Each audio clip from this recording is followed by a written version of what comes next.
Good morning. Celkon mobiles సమర్పిస్తున్న business breakfast షోకి స్వాగతం. ముందుగా మన తెలుగు రాష్ట్రానికి ఆంధ్రప్రదేశ్కు శుభాభినందనలతో కార్యక్రమాన్ని ప్రారంభిద్దాం. ఈజ్ ఆఫ్ డూయింగ్ బిజినెస్ అంటే వ్యాపారాన్ని ప్రారంభించాలన్నా కొనసాగించాలన్నా ఒక అనుకూలమైన వాతావరణం ఉండడం, దీన్ని ఈజ్ ఆఫ్ డూయింగ్ బిజినెస్ అంటారు. దీన్ని బట్టే పారిశ్రామిక సంస్థలు, వ్యాపారవేత్తలు తమ వ్యాపారాన్ని ఎక్కడ ప్రారంభించాలి అన్న అంశంపై ఒక నిర్ణయం తీసుకుంటూ ఉంటారు. సో దురదృష్టవశాత్తు ప్రపంచవ్యాప్తంగా చూస్తే ఈ ఈజ్ ఆఫ్ డూయింగ్ బిజినెస్ అనే వరల్డ్ బ్యాంక్ సాధారణంగా ఇచ్చే ర్యాంకింగ్స్లో భారతదేశాన్ని 142వ స్థానం. ఇంత అధమ స్థానానికి చేరడానికి ప్రధాన కారణం వివిధ రాష్ట్ర ప్రభుత్వాలు అనుసరించే వ్యాపార విధానాలు, పారిశ్రామిక విధానాలు, వాళ్ళ వైఖరి, ఇవన్నీ భారతదేశాన్ని 142వ స్థానానికి నెట్టాయి. అయితే అందుకనే department of industrial and investments promotion DIPP ఈ మధ్య వరల్డ్ బ్యాంక్తో కలిసి వివిధ రాష్ట్ర ప్రభుత్వాలకి ర్యాంకింగ్స్ ఇచ్చే విధానాన్ని చేపట్టింది. సో జనవరి నుంచి జూన్ వరకు, ఈ ఏడాది జనవరి నుంచి జూన్ వరకు ఉన్న డేటాని తీసుకొని ఈ డేటా ఆధారంగా ర్యాంకింగ్స్ ఇచ్చే ప్రయత్నం చేసింది. ఇందులో మన తెలుగు రాష్ట్రం ఆంధ్రప్రదేశ్కు 2వ స్థానం దక్కింది. గుజరాత్ది మొదటి స్థానం అయితే ఆంధ్రప్రదేశ్కి 2వ స్థానం దక్కింది. సో నిన్నగాక మొన్న ఏర్పడిన కొత్త రాష్ట్రం, ఇంకా బాలారిష్టాలు ఎన్నో అధిగమించాల్సిన రాష్ట్రం. సో ఆ రాష్ట్రానికి రెండో ర్యాంక్ దక్కడం అనేది నిజంగా చాలా చాలా అభినందనీయమైన విషయం. ఎందుకంటే ఏ స్పెషల్ స్టేటస్, ఏ ప్రత్యేక హోదా కూడా తీసుకురానటువంటి ప్రయోజనాన్ని వనగూరుస్తుంది ఇటువంటి వరల్డ్ బ్యాంక్ ఇచ్చే విశిష్ట ranking. Is of doing business అంటే ఈ రాష్ట్రంలో, ఈ ప్రాంతంలో బిజినెస్ చేయడం చాలా చాలా ఈజీ. ఇక్కడ బిజినెస్ ఎస్టాబ్లిష్ చేయాలన్నా, స్టార్ట్ చేయాలన్నా, అలాగే కంటిన్యూ చేయాలన్నా కూడా చాలా చాలా అనుకూలమైన అంశం అన్న అంశం ప్రాతిపదికగానే ఈ ర్యాంకింగ్స్ ఇస్తారు. సో వరల్డ్ బ్యాంక్ రిపోర్ట్లో single desk portal for online clearances and online land bank details. So కొత్త రాష్ట్రం అయినా కూడా ల్యాండ్ బ్యాంక్ డీటెయిల్స్ అన్నింటినీ ఆన్లైన్ చేస్తారు ఇప్పుడే. అలాగే సింగిల్ డెస్క్ పోర్టల్ పెట్టారు ఆన్లైన్ క్లియరెన్సెస్ కోసం. మనం సింగిల్ విండో అని 2-3 దశాబ్దాలుగా అన్ని రాష్ట్ర ప్రభుత్వాలు చెప్తూనే ఉంటాయి, కానీ అమల్లో మాత్రం పెట్టవు. మళ్ళీ వ్యాపారవేత్త లేదా పారిశ్రామికవేత్త తమ వ్యాపారం ప్రారంభించాలంటే పిల్లర్ టు పోస్ట్ తిరగాల్సిందే. 13-14 డిపార్ట్మెంట్ల చుట్టూ తిరిగి కాళ్ళు అరిగేలా అప్పుడు లైసెన్స్ సంపాదించుకోవాలి. కానీ ఆంధ్రప్రదేశ్ లాంటి రాష్ట్రాల్లో, పంజాబ్ లాంటి రాష్ట్రాల్లో సింగిల్ విండో క్లియరెన్స్ విధానం చాలా సమర్థవంతంగా అమలవుతోంది అన్న గుర్తింపును ప్రపంచ బ్యాంక్ ర్యాంకింగ్ ఇప్పుడు స్పష్టం చేస్తోంది. సో కంగ్రాచులేషన్స్ టు ఆంధ్రప్రదేశ్ ముందుగా, ఎందుకంటే ఇది చాలా చాలా చెప్పుకోదగిన అచీవ్మెంట్. సో ఎందుకంటే ఇంత ఈజీగా రాదు. కొత్త రాష్ట్రం, ఇంకా వాళ్ళు రకరకాల సమస్యలతో సతమతం అవుతూ ఉన్న తరుణం. బట్ ఇంత ప్రాబ్లమాటిక్ సిచ్యువేషన్లో కూడా ఇమీడియట్గా మేల్కొని రిఫార్మ్స్ని మేము ముందుకు తీసుకెళ్తున్నాం, ఏదైతే వ్యాపారానికి అనుకూలమైన వాతావరణం కావాలో దాన్ని మేము క్రియేట్ చేస్తున్నాం అన్న నమ్మిక కలిగించారు. ఎందుకంటే మనం గుజరాత్కి చూస్తే 71.14% వచ్చింది స్కోర్. ఇది 98 పాయింట్ల ఆధారంగా ఈ ర్యాంకింగ్స్ నిర్ణయించారు. ఇందులో గుజరాత్కి 71.14 వస్తే ఆంధ్రప్రదేశ్ చాలా నియరెస్ట్ గా ఉంది, 70.12. తర్వాత స్థానంలో ఎక్కడో జార్ఖండ్ ఉంది, 63.09. అలాగే ఛత్తీస్గఢ్ 62.45, మధ్యప్రదేశ్ 62, మన తెలంగాణ 13వ స్థానంలో ఉంది. దానికి తర్వాత వద్దాం ఆ అంశానికి. ముందుగా ఆంధ్రప్రదేశ్ మాత్రం చాలా చాలా సిగ్నిఫికెంట్ అచీవ్మెంట్ ఇది. మనం తప్పనిసరిగా అందరం అభినందించి తీరాలి. తెలుగువారుగా మనందరం గర్వపడాలి. ఇంత స్వల్ప వ్యవధిలో ఈ అచీవ్మెంట్ ను సాధించిన ఆంధ్రప్రదేశ్ ప్రభుత్వానికి కంగ్రాట్స్ చెబుదాం. ఈ అంశంపై మాట్లాడేందుకు మనతో టెలిఫోన్ లైన్ లో సిద్ధంగా ఉన్నారు Andhra Pradesh planning board vice chairman C Kutumbarao. So Kutumbarao garu, good morning. So congratulations first of all. Ease of doing business లో ఆంధ్రప్రదేశ్ కి ఆవిర్భవించిన 2వ ఏడాదిలోనే ఒక చక్కటి గుర్తింపు world bank ranking 2nd rank దక్కింది. సో ఇంత స్వల్ప వ్యవధిలో మీరు సింగిల్ విండో క్లియరెన్స్ కానీ, లేకపోతే ల్యాండ్ బ్యాంక్ డీటెయిల్స్ ఆన్లైన్ లో పెట్టడంలో కానీ, ఆన్లైన్ సర్వీసెస్ ఇవ్వడంలో కానీ, అంటే హైటెక్ బాబు గారు సాధించిన ఘనత అనుకోవచ్చా ఇది? మీ హైటెక్ విధానాల వల్ల వచ్చిన గుర్తింపు అనుకోవచ్చా ఇది? ఇది హైటెక్ విధానం అని చెప్పేసి నేను అన్నండి. ఒక విజన్ తోటి అనమాట ముఖ్యమంత్రి గారు చేపట్టిన మిషన్ బేస్డ్ అప్రోచ్ ఏదైతే ఉందో అనమాట రాష్ట్ర డెవలప్మెంట్ కి, దానికి ఒక కితాబ్ అని చెప్పేసి అని అంటాను. ఎందుకంటే రాష్ట్రం ఏర్పడిన దగ్గర నుంచి అనమాట లోటు బడ్జెట్ తోటి ఏర్పడింది. కాబట్టి ఏ విధంగానైనా ఆ లోటు తీర్చుకుంటాడనమాట. ఖచ్చితంగా ముందుకెళ్లాలంటే ఒక మిషన్ బేస్డ్ అప్రోచ్ ఉండాలని 7 మిషన్స్ తోటి ముందుకు రావడం జరిగింది. అదే విధంగా సెక్టార్ వైజ్ పాలసీస్ రూపొందించడం జరిగింది. ఈచ్ సెక్టార్ కు ఒక పాలసీ అన్నమాట. ఎందుకంటే అక్రాస్ ద బోర్డ్ ఒక ఇండస్ట్రియల్ పాలసీ పెట్టి అది అన్ని సెక్టార్స్ కి అప్లై చేసే విధంగా అయితే బాగుండదని చెప్పేసి బ్రాడ్ బేస్డ్ ఫ్రేమ్ వర్క్ ఒక్కటే ఒక ఇండస్ట్రీ పాలసీ ఇచ్చనమాట. ఈచ్ సెక్టార్ కి పాలసీ ఇవ్వడం చేశాం. నిన్న ఈ టూరిజం పాలసీ కూడా ఇవ్వడం జరిగింది. అట్లా అన్నమాట ఇన్ని రకాల స్టెప్స్ తీసుకోవడం తోటి ఒక విజన్ తోటి ఏదైతే ముఖ్యమంత్రి గారు తీసుకుంటారో కార్యక్రమానికి దానికి డెఫినెట్లీ వరల్డ్ బ్యాంక్ కానీ డిఐపిపి కానీ కలిపి చేపట్టిన ఏదైతే సర్వే ఉందో అందులో మంచి ర్యాంక్ రావటం చూసాం మనం. సెకండ్ ర్యాంక్ అన్నమాట. ఇది చాలా ఆనందాన్ని కూడా ఇచ్చింది మాకు. ఎందుకంటే ఇది అందరిది సమిష్టి కృషి. ఇది ముఖ్యమంత్రి గారు రాష్ట్రానికి ఇదివరకు ఎట్లయితే బ్రాండ్ అంబాసిడర్ గా ఉన్నారో ఇప్పుడు కూడా ఖచ్చితంగా ఒక బ్రాండ్ అంబాసిడర్ గా రాష్ట్రాన్ని ముందుకు తీసుకెళ్తారు నెంబర్ 1 పొజిషన్ అని చెప్పేసి అని అనుకుంటున్నాను. ఇది జస్ట్ కేవలం ఏదో ఒక ఇండస్ట్రియల్ పాలసీని చూసి ఇచ్చిన ర్యాంకింగ్ కాదు. ఎందుకంటే ఇండస్ట్రియల్ పాలసీ పేపర్ మీద చాలా బాగుంటుంది, అన్ని చేస్తాం అన్ని చెప్తాం అని అంటారు. కానీ ఇంప్లిమెంటేషన్ లో ఎక్కడ దాకా వెళ్లారు, ఏ రాష్ట్ర ప్రభుత్వం ఎంతవరకు ప్రోగ్రెస్ సాధించింది అన్న అంశం ఆధారంగా ఇచ్చిన ర్యాంకింగ్ ఇది. సో తెలంగాణ ఫర్ ఇన్స్టెన్స్ చూస్తే 42% ఇంప్లిమెంటేషన్ కనిపిస్తుంది. వేరాజ్ ఆంధ్రప్రదేశ్ లాంటి రాష్ట్రాల్లో ఇది అప్ టు 70% ఉంది. సో ఇంకా ఎస్పైరింగ్ లీడర్ పొజిషన్ కూడా ఆంధ్రప్రదేశ్ వెళ్లే అవకాశం ఉంది అంటూ ర్యాంకింగ్స్ లో నెంబర్ 1 స్థానంలో నిలబెట్టింది వరల్డ్ బ్యాంక్ రిపోర్ట్. అంటే ప్రధానంగా ఎటువంటి చర్యలు తీసుకోవడం వల్ల ఈ ర్యాంకింగ్ వచ్చింది? క్లియర్లీనండి సింగిల్ విండో విధానం కూడా బాగా దోహదపడింది అనమాట. ఎందుకంటే ఎవరన్నా పరిశ్రమ ఏర్పాటు చేసుకోవాలంటే ఆన్లైన్ లో దరఖాస్తు చేసుకోవచ్చు. అండ్ దాంతో అనమాట దాదాపు 20 క్లియరెన్సెస్ ఆన్లైన్ లోనే వచ్చేస్తాయి. అండ్ రిజిస్ట్రేషన్ అంటే ఎక్కడైనా సరే మీకు దస్తావేజులు పరిశీలించి రిజిస్ట్రేషన్ చేసుకోవాలంటే కూడా చూసాం చాలా చోట్ల అనమాట లీగాలిటీస్ ఎట్లా ఉంటాయి. ఇప్పుడు మీకోసం మీ భూమి అని చెప్పేసి అనమాట ఏదైతే ప్రభుత్వం చేపట్టిందో దాంతో కూడా రిజిస్ట్రేషన్స్ ఎంత సులభతరం కూడా మనం చూస్తున్నాం. అదే విధంగా లేబర్ రిఫార్మ్స్ దేశం మొత్తంలో కూడా అనమాట ఇంటెన్సివ్ గా ఇప్పుడు ఒక పారదర్శకంగా ఈక్విటీ బేస్డ్ అనమాట లేబర్ రిఫార్మ్స్ ముందుకు వస్తున్నాయి. అందులో మన రాష్ట్రం కూడా ముందుంది లేబర్ రిఫార్మ్స్ కూడా చేపట్టడం జరిగింది. అదే విధంగా అనమాట భూమి అలాట్మెంట్స్ అవనింది క్లియరెన్సెస్ ఏదైతే ఎన్వైరన్మెంటల్ క్లియరెన్సెస్ ఇచ్చుకోవాలో అందులోనమాట ఒక ఫెసిలిటేటర్ గా అనమాట రాష్ట్ర ప్రభుత్వం ఏ విధంగా లార్జ్ ప్రాజెక్ట్స్ లో పనిచేసిందో వీటన్నిటిని కూడా అనమాట పరిగణలోకి తీసుకోవడం జరిగింది. కాబట్టి ఇట్స్ ఏ కాంప్రిహెన్సివ్ అనమాట 8 డిఫరెంట్ పారామీటర్స్ పైన అనమాట అసెస్ చేసింది. అండ్ ఇక్కడ వరల్డ్ బ్యాంక్ ఒక్కటి స్టెప్ తీసుకుందని కాదు, ఇది డిఐపిపి కూడా అనమాట ఏళ్లతో పాటు తీసుకుంది. మేక్ ఇన్ ఇండియా క్యాంపెయిన్ లో ఏదైతే గనక 98 అంశాల పైన అనమాట చర్చ జరిగిందో ఆ 98 అంశాలను కూడా ఇందులో తీసుకున్నారు పరిగణలోకి అనమాట. జనవరి 1 నుంచి జూన్ 30 మధ్యలో ఇది సర్వే చేయడం జరిగింది. కాబట్టి ఆ ఇంప్లిమెంటేషన్ ఒక్కొక్క స్టేట్ ప్రోగ్రెస్ ఏ విధంగా ఉందనేది ఖచ్చితంగా అనమాట ఇందులో రిఫ్లెక్ట్ అయింది. సో చిన్న రాష్ట్రాలు ఇన్ఫాక్ట్ రాడికల్ చేంజెస్ చేశాయంటూ ఈ రిపోర్ట్ లో వాళ్ళు కామెంట్ చేయడం జరిగింది. మీరు అన్నట్లుగా జనవరి నుంచి జూన్ వరకు ఉన్న డేటా ఆధారంగా ఓన్లీ 6 మంత్స్ టైమే ఇచ్చారు. ఈ 6 మంత్స్ లోపల ఏ రాష్ట్రాలు అయితే ఇన్ఫాక్ట్ తమిళనాడు లాంటి రాష్ట్రాలు జూలైలో పెట్టాయట. వాళ్ళకు ఉన్న డేటా అంతా కూడా ఆన్లైన్ చేయడం అనేది జూలైలో జరిగిందట. అందువల్ల తమిళనాడు ఆల్మోస్ట్ 12th ప్లేస్ వెళ్ళిపోయిందట.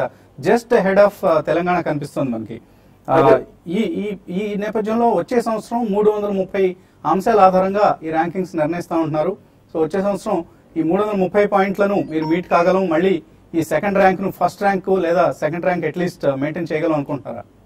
లేదు, ఖచ్చితంగా ఫస్ట్ ర్యాంక్ వచ్చేస్తామండి. ఫస్ట్ ర్యాంక్ లో కూడా డిస్టెంట్ ఫస్ట్ ఉంటాం. ఎందుకంటే ఏదో ఇవాళ గుజరాత్ 1% తోటే మనకంటే ముందుంది. మేము అట్లా ఉండదలుచుకోలేదు. ఒక డిస్టెంట్ ఫస్ట్ లాగా అనమాట 85-90% వరకు రీచ్ అవ్వాలని. ఈసారి కూడా మీరు అబ్జర్వ్ చేస్తుంటారు లీడర్షిప్ అంటూ రావాలి అని అంటే 75% అండ్ అబోవ్ రావాలన్నారు. ఏ ఒక్క రాష్ట్రం కూడా క్వాలిఫై కాల 75% అండ్ అబోవ్. వచ్చే సంవత్సరం అనమాట ఖచ్చితంగా లీడర్షిప్ పొజిషన్ లో ఉంటామని చెప్పి అనుకుంటున్నాం మేము. ఎందుకంటే మా ప్రణాళిక కూడా మీరు అబ్జర్వ్ చేస్తూ ముఖ్యమంత్రి గారు నిర్దేశించిన టార్గెట్స్ కూడా ఏంటంటే 2022 కల్లా కంట్రీలో టాప్ 3 స్టేట్స్ లో ఉండాలన్నమాట. పెర్ఫార్మింగ్ స్టేట్స్ లో 2029 కల్లా మొదటి రాష్ట్రంగా ఉండాలి. 2050 కల్లా ప్రపంచంలోనే నెంబర్ 1 గా ఉండాలి. ఏది ఈజ్ ఆఫ్ డూయింగ్ బిజినెస్ లో. కాబట్టి ఖచ్చితంగా అనమాట ఏదైతే ఇప్పుడు ఇంప్లిమెంటేషన్ జరుగుతుందో దీన్ని ఇంకా వేగవంతంగాను పారదర్శకంగాను చేయటం కూడా జరుగుతుంది. ఒక అంశం ఇందాక చెప్పడం మర్చిపోయానండి. ఇందులో one of the high points ఏంటంటే సర్వేలో ట్రాన్స్పరెన్సీ కూడా పెద్దపీట ఇచ్చారు. రాష్ట్ర ప్రభుత్వం ఏది చేపట్టినా కూడా ట్రాన్స్పరెంట్ గా చేపట్టిందని కూడా కితాబు ఇచ్చారు. అది కూడా చూడాలి. అలాగే కొన్ని అంశాల్లో వెనుకబడింది. ఇన్ఫ్రా యూటిలిటీస్ లాంటి అంశాల్లో కొద్దిగా ఏపీ వెనుకబడి ఉంది. అలాగే కొంత రాజకీయ అఫ్ కోర్స్ పొలిటికల్ విమర్శలు ఎప్పుడు ఉంటూనే ఉంటాయి. ఇది ఎన్డీఏ వాళ్ళు చేయించిన రిపోర్టు, అందువల్లనే ఏపీ బీజేపీ రూల్డ్ స్టేట్స్ కి బెస్ట్ ర్యాంక్స్ వచ్చాయని. దాని మీద ఎటువంటి కామెంట్ చేస్తారు? అది టోటల్లీ రాంగ్ అండి. ఎందుకంటే ఫాస్టెస్ట్ గ్రోయింగ్ జీడిపి ఉన్న రాష్ట్రాలు చూస్తే గనక విభజించబడిన దగ్గర నుంచి చిన్న రాష్ట్రాలైన Chhattisgarh, Jharkhand aggressive growth rates చూపించినాయి. అండ్ వాళ్ళు కూడా గ్రోత్ తో పాటు అన్నమాట పాలసీస్ మార్చుకున్నారు. ఇది వరకు ప్యూర్లీ ఒక మైనింగ్ స్టేట్స్ గా ఉన్న కంపెనీస్ మ్యానుఫ్యాక్చరింగ్ దిశగా కూడా వెళ్ళి బోత్ జార్ఖండ్ అండ్ ఛత్తీస్గఢ్. కాబట్టి దానికి అనుగుణంగా వాళ్ళు పాలసీస్ మార్చుకున్నారు కాబట్టి టాప్ 5 లో ఉన్నారు. అంతేగాని ఇదేదో ఎన్డీఏ లిస్టు మొదటి 5లో 4 బీజేపీ పాలిత రాష్ట్రాలు ఉన్నాయి, ఇంకోటి ఎన్డీఏ సపోర్ట్ తోటి ఎన్డీఏకి సపోర్ట్ చేస్తున్న తెలుగుదేశం పాలిస్తున్న రాష్ట్రం ఉందని చెప్పేసి విమర్శలు చేయడం తగదండి. ఎందుకంటే ఇంకోటి కూడా చెప్తాను ఇందులో, ఇప్పుడు అన్నిటికంటే ఎక్కువ పెట్టుబడులు వచ్చిన రాష్ట్రాలు వేయండి, మహారాష్ట్ర, తమిళనాడు. కానీ ముందు పొజిషన్ లో ఎందుకు ఉండలేకపోయినాయి, యాక్సిలరేటింగ్ స్టేట్స్ లోనే ఎందుకు ఉన్నాయంటే క్లియర్లీ అవి ఆల్రెడీ డెవలప్డ్ స్టేట్స్ కాబట్టి అక్కడికి పెట్టుబడులు వస్తున్నాయి. కానీ ఆ పెట్టుబడులు ఇంప్లిమెంటేషన్ కి ఎంత టైం పడుతుందో ఈ రిపోర్ట్ లో విమర్శించడం చాలా లేట్ అవుతుంది. ఒక బిజినెస్ పెట్టాలంటే వాళ్ళ తమిళనాడులో కానీ మహారాష్ట్రలో కానీ టైం తీసుకుంటుంది అని చెప్పి ర్యాంకింగ్ తగ్గింది కాబట్టి అవి వెనకబడి ఉన్నాయి. రేపు ఖచ్చితంగా అంత డెవలప్డ్ స్టేట్స్ అన్నమాట అలా పాలసీస్ ని కాస్త ట్వీట్ చేసి మార్చుకోగలిగితే ఖచ్చితంగా కొత్త రాష్ట్రాలైన ఆంధ్రప్రదేశ్ కానీ వీటికి కూడా బాగా టఫ్ కాంపిటీషన్ ఉంటుంది.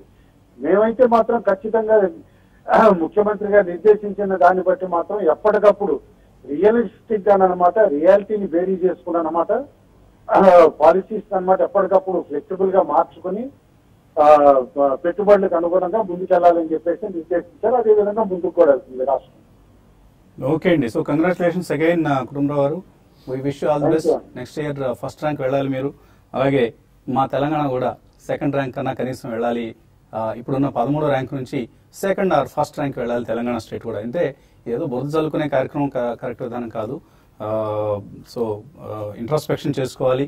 అన్ఫినిష్డ్ ఎజెండా ఏంటి, మనం రిఫార్మ్స్ లో ఎక్కడ వెనుకబడ్డాం, ఈ అంశాలని ఒకసారి ఇంట్రాస్పెక్ట్ చేసుకొని ఆత్మవిమర్శ చేసుకుని ముందుకు వెళ్లాల్సింది. అంతేగాని ఏదో వరల్డ్ బ్యాంక్ ఇచ్చిన రిపోర్టు లేకపోతే ఎన్డీఏ వాళ్ళు ఇచ్చిన రిపోర్టు ఇటువంటి పేలవమైన విమర్శలను వీటి జోలికి వెళ్తే మనం వెనుకబడిపోతాం.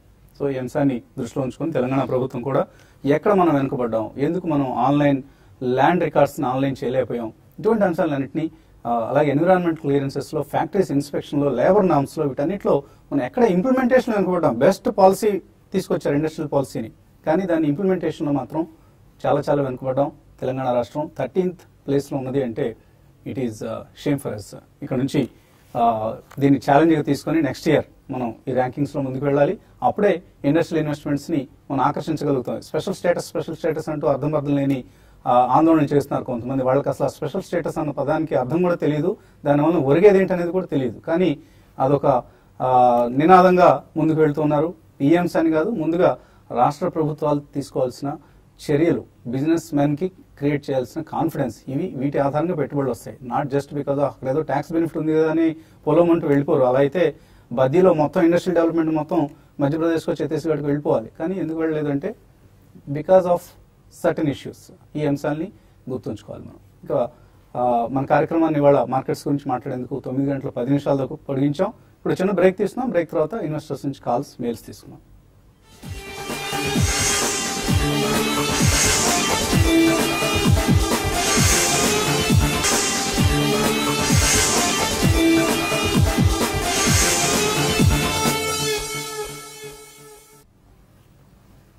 సిల్కాన్ మొబైల్స్ సమర్పిస్తున్న బిజినెస్ బ్రేక్ఫాస్ట్ తిరిగి స్వాగతం. స్టాక్ మార్కెట్స్ విషయానికి వస్తే ఏషియన్ మార్కెట్స్ ప్రస్తుతం మిక్స్డ్ గా ట్రేడ్ అవుతున్నాయి. మెజారిటీ ఆఫ్ ది ఇండిసెస్ లో నష్టాలు కనిపిస్తున్నాయి. ఎస్ఎక్స్ నిఫ్టీ కూడా 7861 దగ్గర 12 పాయింట్ల నష్టంతో ట్రేడ్ అవుతుంది. సో ఒక స్లైట్లీ నెగిటివ్ ఓపెనింగ్ కోసం మార్కెట్స్ సిద్ధమవుతున్నాయి, ఆర్ ఫ్లాట్ ఓపెనింగ్ కోసం. సో ఒక షార్ట్ కవరింగ్ ర్యాలీ చూసాం నిన్న మన మార్కెట్స్ లో. బోత్ సెన్సెక్స్ నిఫ్టీలో కీలకం అనుకుంటున్న రెసిస్టెన్స్ లెవెల్స్ లైక్ 7850 పైన క్లోజ్ కావడం చూసాం నిఫ్టీ. అలాగే 7900 దగ్గరలో ఎప్పటికప్పుడు రెసిస్టెన్స్ ఫేస్ చేస్తుంది. కొన్ని పాజిటివ్ డేటా పాయింట్స్ ఈ ఉదయం స్టార్ట్ అవుతుంది. So CPI numbers, consumer price inflation numbers August నెలవి మార్కెట్ అంచనాలకు దగ్గరగా వచ్చాయి. జూలైలో 3.69% ఉంటే ఆగస్టులో 3.66%. సో మార్కెట్ అంచనాకి చాలా దగ్గరగా వచ్చింది. అలాగే స్టీల్ మ్యానుఫ్యాక్చరర్స్ కి సేఫ్ గార్డ్ డ్యూటీ ఇది నిన్న మార్కెట్ అవర్స్ లోనే వచ్చింది. అలాగే అంతకుముందే మనకు ఐఐపీ నెంబర్స్ మార్కెట్స్ అంచనాల కంటే మెరుగ్గా రావడం కూడా చూసాం. సో ఇక ఈ నెలాఖరుకు సిద్ధంగా ఉన్న ఆర్బీఐ పాలసీలో కనుక వడ్డీ రేట్లు ఏమాత్రం తగ్గించి మార్కెట్స్ కు చాలా చాలా అనుకూలమైన నిర్ణయం అవుతుంది. And for the first time after 2 weeks foreign institutional investors నిన్న స్వల్ప మొత్తంలో కొనుగోలు చేయడం కూడా చూసాం. సో ఎఫ్ఓఎంసీ మీట్ ఏదైతే ఉందో 17వ తారీఖున వెలువడబోయే నిర్ణయాల కోసం మార్కెట్స్ ఆతృతగా ఎదురు చూస్తున్నాయి. ఇప్పుడు సెప్టెంబర్ 17న జరగబోయే మీటింగ్ లో వడ్డీ రేట్ల పెంపు ఉంటుందని చాలా కాలం నుంచి అంచనాలు వెలువడుతున్నాయి. అది జరుగుతుందా లేకపోతే పోస్ట్ పోన్ అవుతుందా? ఈ అంశం ఆధారంగా గ్లోబల్ మార్కెట్స్ మూవ్ అవుతాయి. ఇండియన్ మార్కెట్స్ కూడా ఈ అంశం ఆధారంగా ప్రభావితం మాత్రం తప్పకుండా అవుతాయి. అండ్ మన ఆర్బీఐ గవర్నర్ సెప్టెంబర్ 29న వడ్డీ రేట్ల తగ్గింపు నిర్ణయం తీసుకుంటారా? ఇది కూడా మార్కెట్స్ ను చాలా చాలా పాజిటివ్ గా ఇంపాక్ట్ చేసే అంశం. ఒకవేళ తగ్గిస్తే మాత్రం మార్కెట్స్ బాగా పాజిటివ్ గా రియాక్ట్ అయ్యే అవకాశం ఉంటుంది. సో ఇది స్థూలంగా మార్కెట్స్ మనకు కనిపిస్తున్న పరిస్థితి. సో బ్రీఫ్ గా మన అనలిస్ట్ ఏమంటున్నారో అడుగుదాం. సో ఎటువంటి గమనాన్ని మీరు ఊహిస్తున్నారు మార్కెట్స్ సంబంధించి? యా, బేసికలీ స్టాక్ స్పెసిఫిక్ నిన్న చాలా బయింగ్ జరిగిందండి. It's not only short covering. నిన్న mid and small cap stocks లో కూడా definitely especially textiles and auto ancillaries లో నిన్న మంచి కొనుగోళ్లు మనం చూసాం. So some of the stocks were almost 8 to 10% up, textiles and auto ancillary. So similarly manaki pharma again it's coming back into the fore andi koddiga manaki last few days ga react ayindi kuda okka banking and financial rangam tappichi which is waiting for probably FOMC meet and RBI interest rate cut. So మనకి ఒక strong వాదన ఏంటంటే already ఇది ఒకవేళ అమెరికాలో interest rate hike immediately ఉన్నా కానీ అది డిస్కౌంట్ అయిపోయింది. Market has already discounted that factor. మనకి only domestic factories how much will the RBI governor cut the interest rates? 25 basis points. Data CPI and WPI has been extremely positive. And కొద్దిగా deficit monsoon ఉన్నా కానీ food inflation అంతగా పెరగలేదు అనుకున్నంతగా. So అది కూడా positive data అంశాలు వస్తున్నాయి కాబట్టి ఒకవేళ 50 basis points రైజ్ ఉంటే మాత్రం అప్పుడు ఫైనాన్షియల్స్ లో చాలా స్ట్రాంగ్ పర్ఫార్మెన్స్ మనం చూస్తాం. నిన్న కూడా మనకి బ్యాంక్ ఇండెక్స్ పెరిగిందండి స్ట్రాంగ్ అని. సో ఈ అంశాలు మనం దృష్టిలో పెట్టుకుని నెక్స్ట్ 2 or 3 weeks లో ఆనెస్ట్లీ కొద్దిగా మనకి ట్రేడింగ్ పరంగా సెల్లింగ్ రావచ్చు కానీ ఐ డోంట్ థింక్ మనం మళ్ళీ ఆ 7500 రీవిజిట్ చేస్తాం నెక్స్ట్ 5-10 days లో, even if there is interest rate hike. So ఈ కారణం వల్ల నెక్స్ట్ 10 to 15 days లో ఎక్కడైనా మనకి ఒకవేళ భారీగా క్షీణత కనిపిస్తే మార్కెట్ లో one should buy into the stocks అండి. But post September quarter results, ఎందుకంటే సెప్టెంబర్ క్వార్టర్ రిజల్ట్స్ కూడా అంత ఆశాజనకంగా ఉండవనే వాదన కూడా మనకి స్ట్రాంగ్ గా వినిపిస్తుంది. బట్ పోస్ట్ దాట్ మనకి completely festival season, holiday season and monsoon కూడా కంప్లీట్లీ అయిపోయింది కాబట్టి ఇన్ఫ్రాస్ట్రక్చర్ రంగం పుంజుకుంటుంది, మైనింగ్ పుంజుకుంటుంది, ఇవన్నీ ఉంటాయి కాబట్టి డెఫినెట్లీ నెక్స్ట్ 2 quarters బాగుంటాయండి జీడిపి గ్రోత్ పరంగా. సో ఇవన్నీ మనం దృష్టిలో పెట్టుకుంటే we should buy in to the stocks. Next 2-3 weeks లో వచ్చే ఆపర్చునిటీ మాత్రం తప్పకుండా యూటిలైజ్ చేసి స్టాక్ పికర్స్ మార్కెట్ అని ఎప్పుడు అంటూనే ఉంటారు. That's one thing. And even index పరంగా చూసినా ఫ్రంట్ లైన్ స్టాక్స్ లో కొనుగోలు తప్పకుండా చేయాలి on every decline. So traders కి ఎటువంటి సలహా ఇస్తారు? 2 హాలిడేస్ ఉన్నాయి మనకు, తక్కువ వ్యవధి ఉంది F&O ఎక్స్పైరీకి ముందు. చాలా రోజుల తర్వాత నిన్నటి మార్కెట్ లో మనకి F&O లో కానీ చూస్తే దాదాపు 90% స్టాక్ లో లాంగ్ పొజిషన్స్ బిల్డ్ కావడం చూసాము. ఇది కొంచెం ఇంట్రెస్టింగ్ అనుకోవచ్చు, ఎందుకంటే FOMC మీటింగ్ ముందు మామూలుగా పొజిషన్స్ ఎక్కువ క్యారీ చేయరు. బట్ నిన్న ట్రేడింగ్ దానికి భిన్నంగా లాంగ్ పొజిషన్స్ బిల్డ్ అయినాయి కాబట్టి ఉన్న లాంగ్ పొజిషన్స్ ని కంటిన్యూ చేసుకోమంటాను. ఈ రోజు రేపు మార్కెట్ కూడా కొంచెం ఫ్లాట్, కొంచెం ఈ రోజు మైనస్ ఉన్నా కూడా మళ్ళీ కొంచెం లో నుంచి రికవరీ కావడానికి అవకాశం ఉంది. అయితే ఈ రోజు ట్రేడింగ్ పరంగా చెప్పాలంటే ఈవెన్ లాంగ్ తీసుకునే స్టాక్స్ కొన్ని లిస్ట్ కొన్ని ఉంది. ప్లస్ ఈవెన్ హైయర్ లెవెల్లో సెల్ కూడా చేసుకోవచ్చు. లైక్ బ్యాంక్ నిఫ్టీ ఒకటి కొంచెం హైయర్ లెవెల్లో సెల్ చేసుకోవచ్చు. ఈవెన్ ICICI బ్యాంక్ కూడా కొంత హైయర్ లెవెల్లో సెల్ చేసుకోవచ్చు. DLF కూడా హైయర్ లెవెల్లో సెల్ చేసుకోవచ్చు. ఈ విధంగా స్టాక్ స్పెసిఫిక్ ఉంటుంది. బట్ షార్ట్స్ నేను కొన్ని కౌంటర్ లో లైక్ ఎగ్జావేర్, మారుతి ఇటువంటి వాటి షార్ట్ బిల్డ్ కావడం చూసాము. ఐడియా లాంటి స్టాక్ ని ఈ రోజు లో లెవెల్లో ఇంటర్డే కోసం బై చేసుకోవచ్చు. ఈవెన్ పొజిషన్ ట్రెండ్ కూడా ఐడియాని బై చేసుకోమని చెప్తాను. బట్ ఓవరాల్ ట్రెండ్ పరంగా చెప్పాలంటే చాలా వరకు ఫ్లాట్ గా క్లోజ్ అయ్యే అవకాశం ఎక్కువ ఉంది. బ్యాంక్ నిఫ్టీ విషయానికి వస్తే 16,800 ఆ లెవెల్లో సపోర్ట్ ఉంటుంది. అది కానీ బ్రేక్ అయిందంటే కొంచెం ఒక 200 points డిప్ బ్యాంక్ నిఫ్టీలో రావచ్చు. నిఫ్టీ విషయానికి వస్తే రెసిస్టెన్స్ అయినా 785060 లెవెల్ క్రాస్ అయింది కాబట్టి మళ్ళీ ఇప్పుడు సపోర్ట్ కూడా 7850 ఉంటుంది. అది కానీ బ్రేక్ అయితేనే నిఫ్టీలో కూడా ఫర్దర్ కరెక్షన్ ఉంటుంది. లేదంటే మాత్రం మార్కెట్ ఫ్లాట్ గా ఉండి స్టాక్ స్పెసిఫిక్ యాక్షన్ ఉంటుంది. ఈ రోజు మిడ్ అండ్ స్మాల్ క్యాప్ లో కంపేర్ టు లార్జ్ క్యాప్ లో ఎక్కువ యాక్షన్ ఉండే అవకాశం ఉందండి. కాలర్స్ లైన్ ఉన్నారు. ఫస్ట్ కాలర్ శ్రీనివాస్ ఛత్తీస్గఢ్ నుంచి. Hello sir. హలో అడగండి Srinivas. Sir good morning sir. మీతో కలిసి పనిచేస్తాను సార్ హిందూ ప్రాజెక్ట్స్ లో. నా పేరు శ్రీనివాస్ రెడ్డి. హిందూ ప్రాజెక్ట్స్ చేస్తారు సార్ నా దగ్గర పవర్ 100 రూపీస్ దగ్గర 500 షేర్స్ ఉంది సార్. ఇట్లా ఎలాంటి 100 పేర్స్ ఉన్నాయి సార్, 900 దగ్గర. ప్లస్ మిల్కో 500 ఉన్నాయి సార్, 100 రూపీస్ దగ్గర సార్. మిల్కో ఏం చేస్తారు? మూడు. Okay. So power grid, LNT, Nelco. Milko sir, Milko ఎలాంటి డెఫినెట్లీ కంటిన్యూ చేయమని చెప్తానండి. నెల్కో ఇటువంటివి కొద్దిగా ట్రేడింగ్ బౌన్స్ బయటికి రండి, ఎందుకంటే నెల్కోలో గోయింగ్ ఫార్వర్డ్ కొద్దిగా డిఫెన్స్ లో కూడా పార్టిసిపేట్ చేసే అవకాశం ఉంది. అది కూడా ఒక టాటా గ్రూప్ కి చెందిన కంపెనీ, కానీ స్టాక్ మార్కెట్ లో పెద్దగా రిటర్న్స్ ఇవ్వలేదు. కాబట్టి డెఫినెట్లీ నెల్కో మీరు ట్రేడింగ్ బౌన్స్ లో బయటకు వచ్చేసి ఎల్ఎన్టీ మాత్రం కంటైన్ చేయండి. 900 లో కొన్నారు, మంచి ప్రాఫిట్ లో ఉన్నారు. బట్ నెక్స్ట్ 2-3 ఇయర్స్ లో డెఫినెట్లీ మంచి గెయిన్స్ వచ్చే అవకాశం ఉంది. తర్వాత కాలర్ సరస్వతి హైదరాబాద్ నుంచి. హలో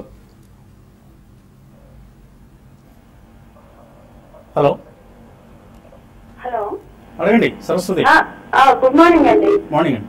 నేను చాలా 6 months నుండి ట్రై చేస్తున్నా, మీకు నాకు దొరకలేదు. ఫస్ట్ టైం దొరికింది. నేను టీవీ 5 లో చూసి నేను షేర్ మార్కెట్ లో అన్ని షేర్స్ కొనడం మొదలెట్టాను నేను. సో ఫస్ట్ థ్యాంక్ యూ అండి మీ అందరికి. 0 నాలెడ్జ్ నుండి మొదలెట్టాను నేను మీ ప్రోగ్రామ్ చూడడం. అంటే 1 year గా చూస్తున్నా. ఏంటంటే నేను ఆర్వీ డెనిమ్ ఒకటి కొన్నానండి. అది 28% లాస్ లో ఉన్నా, అదొకటి. నెక్స్ట్ ఏమో విశాఖ ఇండస్ట్రీస్. ఈ రెండు అంటే సెల్ చేసేయమంటారా? రెండు హోల్డ్ చేయొచ్చా, సెల్ చేయొచ్చా? RV denim and Visakha industries. RV denim ఎటువంటి కంపెనీ? ఆర్వీ కంటే ఐ థింక్ నందన్ డెనిమ్ ఒకటి, I think it's stronger company అండి. సో మీరు ఆర్వీ డెనిమ్ లో చిన్న స్పాట్ వచ్చిన I think it shift out Nandan denim, ఎందుకంటే రీసెంట్లీ చాలా హ్యూజ్ ఎక్స్పాన్షన్ అది చూసాం. ఫండమెంటలీ కొద్దిగా better company then RV denim. So మీరు అందులోకి షిఫ్ట్ అయితే బెటర్ అండి. విశాఖ ఇండస్ట్రీస్ గురించి అడిగారండి. ఇది కూడా అంత స్ట్రాంగ్ గా లేదండి. ఈ కౌంటర్ కూడా, ఇది కూడా ఫండమెంటల్స్ పెద్దగా గొప్పగా ఉన్నాయని చెప్పలేము. కాబట్టి రెండు కూడా గతంలో కూడా మనం చెప్పడం జరిగింది 150-160 ఎగ్జిట్ కమని. అయితే ఇప్పుడు నెక్స్ట్ అప్ ట్రెండ్ లో వచ్చినప్పుడు దీంట్లో నుంచి ఎగ్జిట్ అయిపోయి దీనికన్నా క్వాలిటీ స్టాక్స్ రీసెంట్ కరెక్షన్ లో మంచి అట్రాక్టివ్ ప్రైస్ లో దొరుకుతున్నాయి, వాటిలో ఇన్వెస్ట్ చేసుకోమని చెప్తాను. నిజామాబాద్ నుంచి దివ్య లైన్ లో ఉన్నారు. Hello hello, good morning sir. Morning అండి. నేను ఓఎన్జీసీ వేదాంత గురించి తెలుసుకోవాలనుకుంటున్నాను. ఓఎన్జీసీ 300 లో కొన్నాను, వేదాంత 170 లో కొన్నాను. నేను 2-3 years వరకు కూడా వెయిట్ చేయగలుగుతాను, కానీ ఇవి రెండు ఇప్పుడు బాగా తగ్గుతున్నాయి కదండి. అంటే ఏం చేయమంటారు? యావరేజ్ చేయమంటారా? సో రెండు కూడా బాగా నెగిటివ్ సెంటిమెంట్ ఉన్న counters. Plus negative sentiment plus ఇవేనా మీకు పిఎస్సీలో కానీ చూస్తే పెద్దగా రిటర్న్ అనేది రాదని. మరి ముఖ్యంగా ఓఎన్జీసీ దాదాపు 52 వీక్ లోలో ఉంది. కాబట్టి నెక్స్ట్ 2 to 3 years లో ఇక్కడ నుంచి కొంత పెరగచ్చు, ఈ లెవెల్స్ నుంచి కొంత పెరగచ్చు. బట్ పెద్దగా దీనికన్నా అంటే పెద్ద అప్ట్రెండ్ అయితే ఉండకపోవచ్చు అండి. ఈవెన్ వేదాంత విషయానికి వస్తే ఇది కూడా గ్రూప్ పరంగా చెప్పాలంటే ట్రాన్స్పరెంట్ గ్రూప్ కాదు. కాబట్టి వేదాంత రీసెంట్ కరెక్షన్ లో చాలా హెవీగా కరెక్ట్ అయింది. రెండు కూడా మీరు బ్యాడ్ లక్ ఏంటంటే రాంగ్ స్టాక్స్ లో ఉన్నారు. బెటర్ ఏంటంటే లాంగ్ టర్మ్ కోసం హోల్డ్ చేయండి. ఇంకా మీరు ఇన్వెస్ట్ చేయాలనుకుంటే మాత్రం ఈ రెండింటిలో కాకుండా వేరే స్టాక్స్ లో ఇన్వెస్ట్ చేసుకోమని చెప్తానండి. అదర్ సెక్టర్స్ లో ఇన్వెస్ట్ చేసి ఇందులో వచ్చిన నష్టాన్ని ఆ కౌంటర్స్ లో మీరు కాంపెన్సేట్ చేసుకునే ప్రయత్నం చేయండి. వీటినే యావరేజ్ చేసుకోవడం అనేది కరెక్ట్ పద్ధతి కాదు. బట్ వీటిని కూడా హోల్డ్ చేయండి. మేబీ మర్చిపోండి కొంతకాలం, 1-2 ఏళ్ళు డెఫినెట్ గా మీ రేట్స్ తిరిగి వస్తాయి. గోవిందరాజు వైజాగ్ నుంచి. హలో అడగండి గోవిందరాజు. అడగండి. నమస్తే సార్. నమస్తే, అడగండి. Sir, I have exposed in Gujarat NRE Coke and Suzlon Energy and GMR Infra, sir. అన్ని blue చిప్సే. GMR Infra, Suzlon Energy, Gujarat NRE Coke. Could you please tell me, sir, what is the status? Can I hold or switch off? బాగా ఎక్కువ high rates లో కొన్నారా?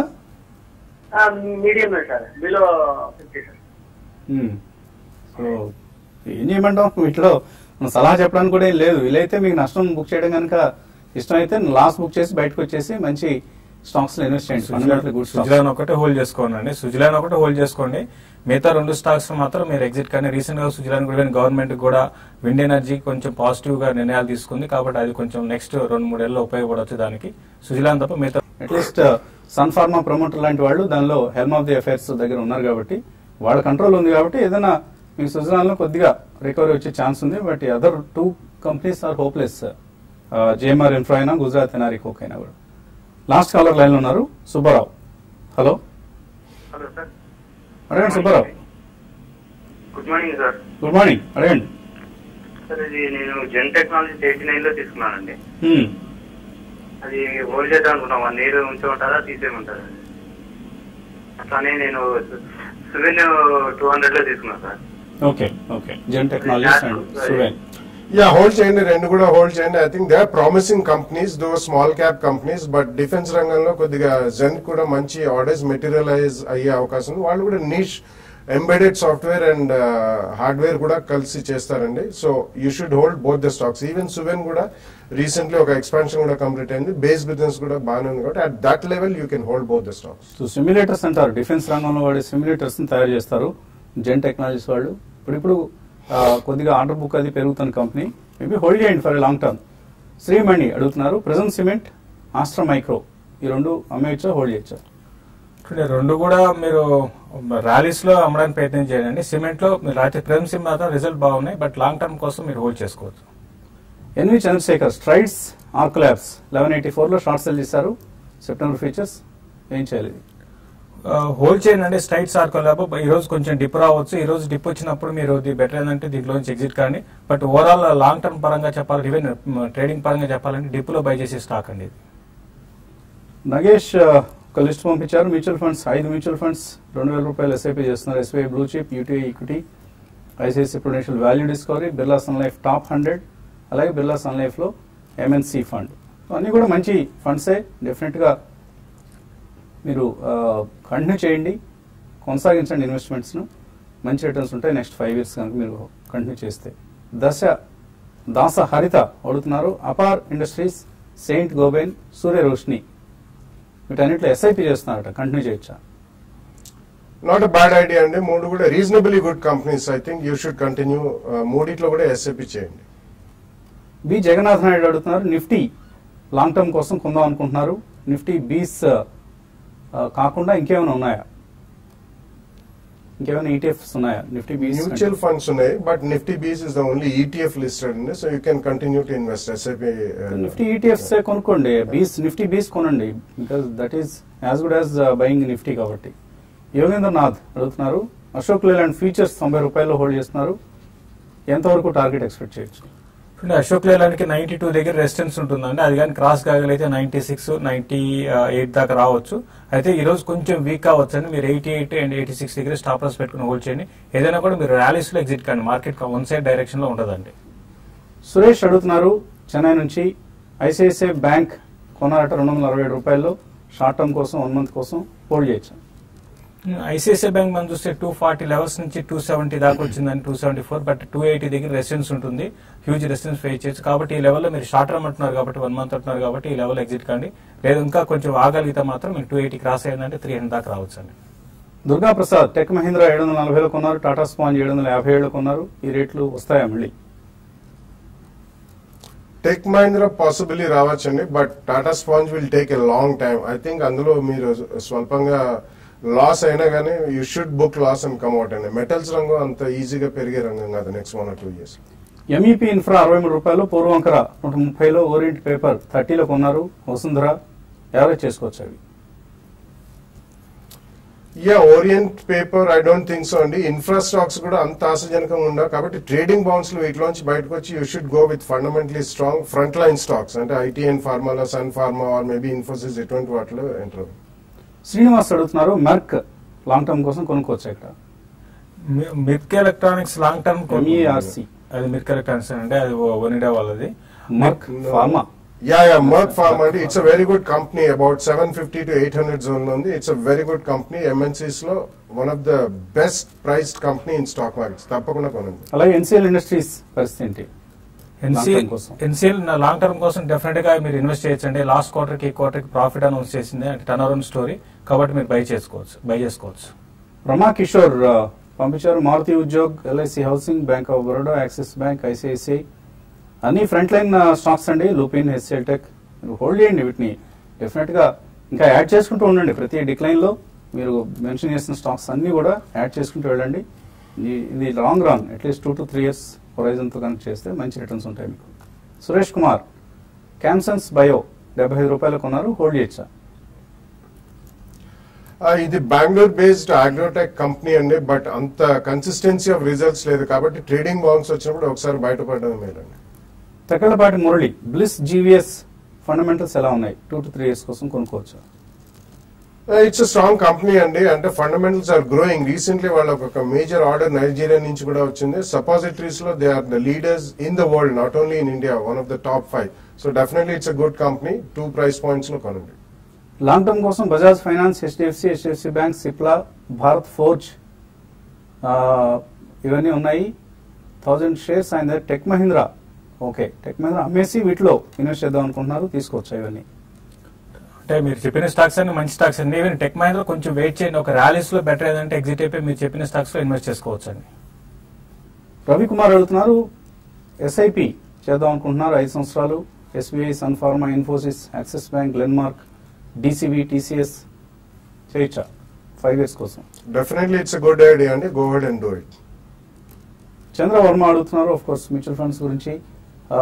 అశోక్ లేలాండ్, శ్రీరామ్ అడుగుతున్నారు, అశోక్ లేలాండ్ 2 సంవత్సరాల కోసం కొంటారట, కొనొచ్చా? Definite గా మీరు లాంగ్ టర్మ్ కోసం కొనొచ్చు అండి. చాలా స్ట్రాంగ్ అప్డేట్ ఉంది. నెక్స్ట్ 2 years లో కూడా ఇదే విధమైన ట్రెండ్ రావడానికి, ట్రెండ్ ఉండడానికి అవకాశం ఉందండి. మోహన్ రాజు అడుగుతున్నారు, పిఎస్ఎల్ 70 రూపాయలు కొన్నారట, ఏం చేయాలి? పిఎస్ఎల్ ఆల్మోస్ట్ ఇంకా 10 rupees బిలో వచ్చేసిందండి. ఇప్పట్లో పెరిగే అవకాశం లేదు. మీరు హోల్డ్ చేయండి, ర్యాలీస్ లో ఎగ్జిట్ కాండి. తిరుపతి రావు అడుగుతున్నారు, ఐఆర్బి ఇన్ఫ్రా 229లో కొన్నారు, హోల్డ్ చేయొచ్చా? ఈ మధ్య కాలంలో ఎంత కరెక్షన్ లో కూడా చాలా స్ట్రాంగ్ 220 హోల్డ్ చేస్తుందండి. లాంగ్ టర్మ్ కన్సాలేషన్ లో ఉంది, మీరు హోల్డ్ చేయొచ్చు. గరిమెళ్ల శాస్త్రి అడుగుతున్నారు, శివాని ఆయిల్ అండ్ గ్యాస్ ఈ స్టాక్ 16 రూపాయలు కొన్నారట, ఉంచుకోవచ్చా, exit కావచ్చా? No, I think you should exit, and most of it related to oil and gas, you should definitely exit. Phani అడుగుతున్నారు, జేపీ అసోసియేట్స్ 9 రూపాయలు కొన్నారట, సెల్ ఆర్ హోల్డ్? జేపీ కంటిన్యూగా మనకు ఒక రోజు పెరగడం ఒక రోజు పడ్డం ఉందండి. బట్ ఇన్వెస్ట్మెంట్ కి అయితే మంచి స్టాక్ కాదు. ట్రేడింగ్ బౌన్సెస్ లో ఎగ్జిట్ కాండి. ఓకే అండి, ఇంకా మెయిల్స్ ఉన్నాయి కానీ సమయం కూడా మించిపోయింది. అలాగే వచ్చే ఆదివారం సాయంత్రం బాగ్లింగంపల్లి, హైదరాబాద్ బాగ్లింగంపల్లిలో ఉన్న సుందరయ్య విజ్ఞాన కేంద్రంలో టీవీ5 ఐసిఐసిఐ ప్రుడెన్షియల్ సంయుక్తంగా ఇన్వెస్టర్ సమ్మిట్ ను నిర్వహిస్తున్నాయి. ఈ సమ్మిట్ లో పాల్గొనాలి అనుకునే వాళ్ళు ఇక్కడ డిస్ప్లే చేసిన నెంబర్స్ కాల్ చేసి మీ పేర్లు రిజిస్టర్ చేసుకోండి. సో దట్ ప్రవేశం సులభంగా జరుగుతుంది రిజిస్టర్ చేస్తున్న వాళ్ళందరికీ కూడా. సో ఇది ఇవాళ సెల్కాన్ మొబైల్స్ బిజినెస్ బ్రేక్ఫాస్ట్. మధ్యాహ్నం స్మార్ట్ ఇన్వెస్ట్ లో మెడికల్ గా